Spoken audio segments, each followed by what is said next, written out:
Les anciens fumeurs, c'est comme les anciens du PC, c'est les pires avec... Oui, non, le cigare, ça peut sentir quand même un peu fort. Hein. Oui, nous sommes à l'antenne. Une bonne odeur. Ouais. S'il vous plaît. Ah bon ? Nous sommes à l'antenne. Même les barbelés autour de ce petit aéroport régional protégeant les pistes ne l'ont pas arrêté dans sa course folle. Cet ours brun dévale la ville de Sapporo et sème le chaos. Une attaque dans une rue résidentielle, puis une autre à travers les grilles de cette caserne militaire. Il y a un jeune requin tigre de 3,50 m qui vient renifler la zone à côté de laquelle je suis. Et pour lui, une bonne manière de me faire comprendre que je suis pas le bienvenu, c'est d'effectuer un tour à 90 degrés et de me mettre un coup de caudale tout gentiment. Je veux dire, s'il avait voulu me faire du mal, il l'aurait fait. L'ours s'était sans doute aventuré en ville pour chercher à manger, parce que son habitat, la forêt, se dégrade. Je me suis juste mis un petit peu de bouclier avec mon coude. Le requin tape le coude et ça s'arrête là. Il comprend que moi aussi, je maintiens une distance.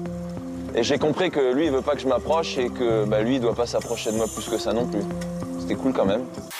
Impossible à maîtriser et trop agressif selon les autorités, il a finalement été abattu par des chasseurs.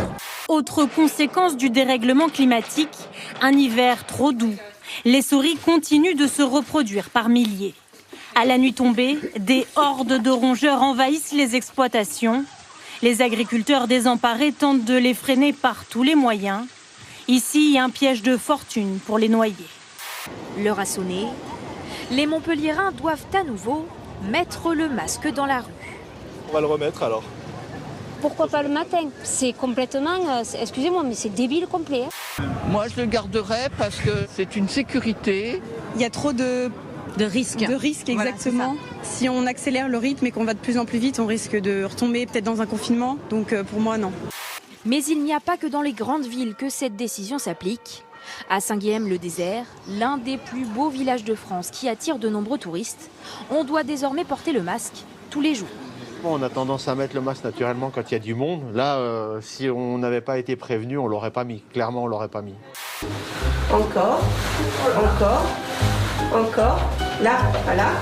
Ok. Regarde derrière, hein. Là, ouais. D'accord. Là, tu montes. D'accord. Ensuite, regarde. Ouais. C'est une technique. Tu mets tes mains là, on descend. Voilà, on fait pipi. D'accord.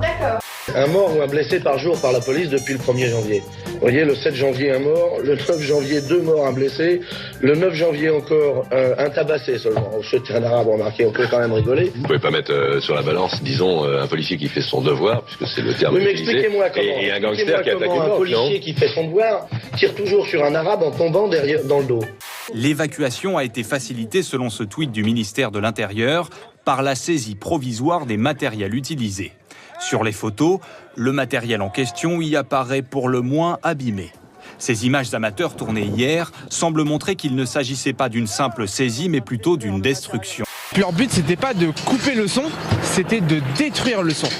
Et ils ont transpercé les haut-parleurs, ils ont cassé les platines, ils ont tout détruit. Alors était-ce légal ? Et il n'était pas envisageable de saisir le matériel plutôt que de le casser parce que manifestement... Il a été neutralisé. Donc cassé. Il a été neutralisé. On comprend toujours les choses lorsqu'il est trop tard. Les gens se rendront compte à quel point Berlin a changé quand il n'existera plus de lieu dédié à l'épanouissement personnel. Bientôt, tout sera remplacé par le consumérisme. Tous les endroits de la ville vont finir par se ressembler.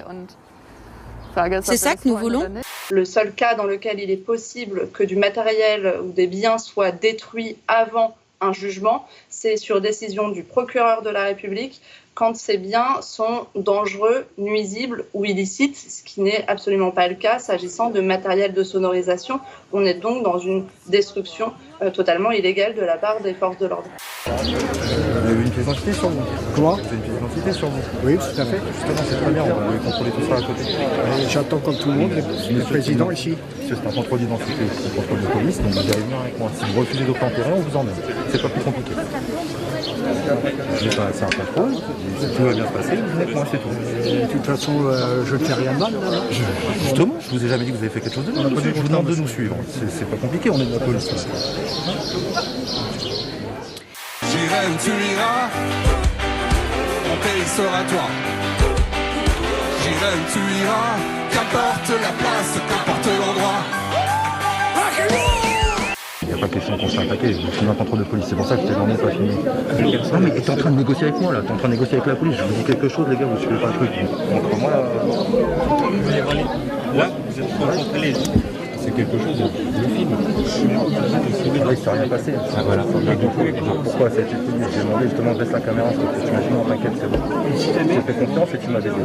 Est-ce que j'ai le droit de vous appeler pour une fois dans ma vie Père Fouettard en vrai? Parce que je vous appelle comme ça depuis que je suis toute petite. Père Fouettard, merci. Vous attendez le président Macron, vous? Tout à fait. Apparemment, tout le monde est sélectionné.